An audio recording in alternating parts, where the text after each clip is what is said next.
Salut à tous, c'est Thomas de la chaîne Tech Me Now, une chaîne sur laquelle on va aborder des sujets autour de la high-tech, l'innovation et les smartphones. Et aujourd'hui, on parle de lui, le OnePlus 6T. Let's go. Pour vous faire un rapide point sur la marque OnePlus, c'est une marque chinoise qui a su s'imposer en Asie et en Europe, notamment grâce à leur communication et aux valeurs qu'elle partage et qu'elle prône. Donc leurs produits sont le résultat de ces valeurs et cette communication, en fait finalement qui a fait succès à la marque. Derrière les trois géants qui sont Apple, Samsung et Huawei, et d'ailleurs on reviendra vers eux un peu plus tard. À l'heure où certains des grands constructeurs tels que Apple, Samsung ou Huawei commercialisent des smartphones parfois plus de 1000 euros, on a le droit de se demander mais quelle est la différence entre un smartphone qui va coûter 1000 euros et un smartphone qui va vous coûter 560 euros par exemple? Et je pense avoir la réponse pour vous. En tout cas, je l'espère. Pour répondre à cette question, on va essayer de prendre les choses à leur origine.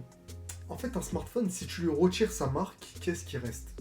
Il va rester le design. Si tu lui retires le design, mais qu'est-ce qui va rester? Il va rester le hardware et le software.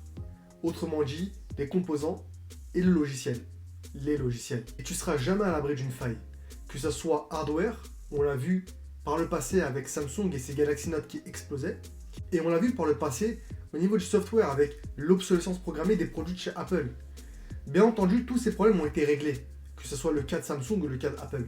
Aujourd'hui, leurs smartphones fonctionnent très bien, sans aucun souci. Mais ils font partie des cadors, ils font partie des pionniers, ils font partie des meilleurs. Comme quoi, payer plus cher parfois, c'est pas forcément le mieux à faire. Et c'est là où j'en viens à ce smartphone, à ce bijou de technologie.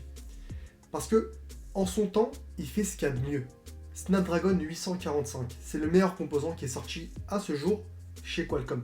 Ça équipe, je veux dire, presque 90% des smartphones de chez Android. Il a 6 ou 8 Go de RAM. C'est énorme. Je pense que c'est même plus que ton ordinateur en fait. Attention, je ne suis pas méchant avec toi, mais je pense que c'est la vérité.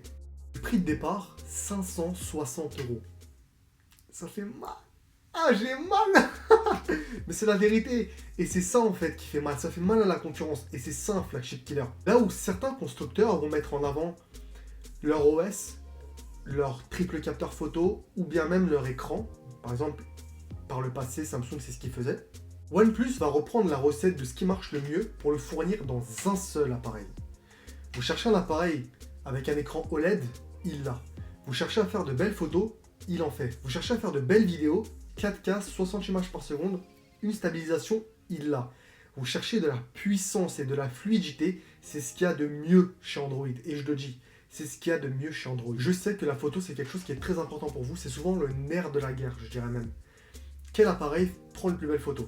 Quel appareil est le meilleur pendant la nuit? Quel appareil fait les meilleures vidéos? C'est un sujet, on va dire, qui est souvent mis sur la table. Je vais vous exposer quelques clichés. En plein jour, parfois de nuit. Moi, j'aime bien. Le rendu final, je l'aime bien. Sauf que quand il y a du mouvement sur la scène, finalement, on se rend compte que voilà, il a un peu de mal, il galère un peu, mais c'est pas grave. Finalement, le rendu est quand même correct et satisfaisant, surtout en plein jour, que je trouve magnifique. Le design du téléphone, on peut en parler rapidement. Il a une petite encoche en forme de goutte d'eau que j'apprécie beaucoup parce qu'il finalement, il garde simplement le capteur photo à l'avant, qui fait également reconnaissance faciale. Ça marche du tonnerre, c'est trop rapide et c'est forcément très agréable d'avoir un smartphone qui déverrouille instantanément l'appareil juste en reconnaissant le visage. Et il a une particularité, c'est d'avoir également un capteur de déverrouillage sous l'écran. Il est rapide sans être le plus rapide.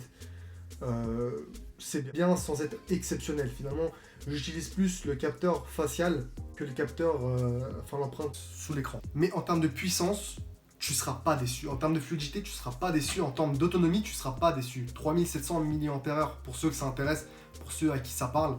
Franchement, couplé à cette interface OxygenOS, il tiendra facilement la journée, voire même plus. Moi, j'arrive à tenir 2 jours. Bon, je pense avoir fini en tout cas. Merci d'avoir suivi cette vidéo jusqu'au bout. Dites-moi ce que vous en avez pensé, c'est la première.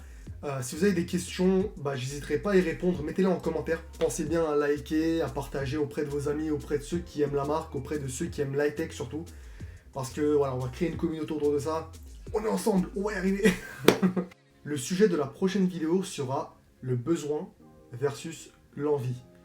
C'est quelque chose qui est très important. Vous allez voir, ça va régulièrement revenir sur la chaîne YouTube. Parce que c'est la philosophie que je porte en moi. Est-ce que tu en as besoin ou est-ce que tu en as envie? On va y revenir plus tard. En tout cas, d'ici là, je vous souhaite une excellente semaine. À très bientôt. N'oubliez pas de liker, commenter, partager. On se dit à bientôt. Salut. Peace.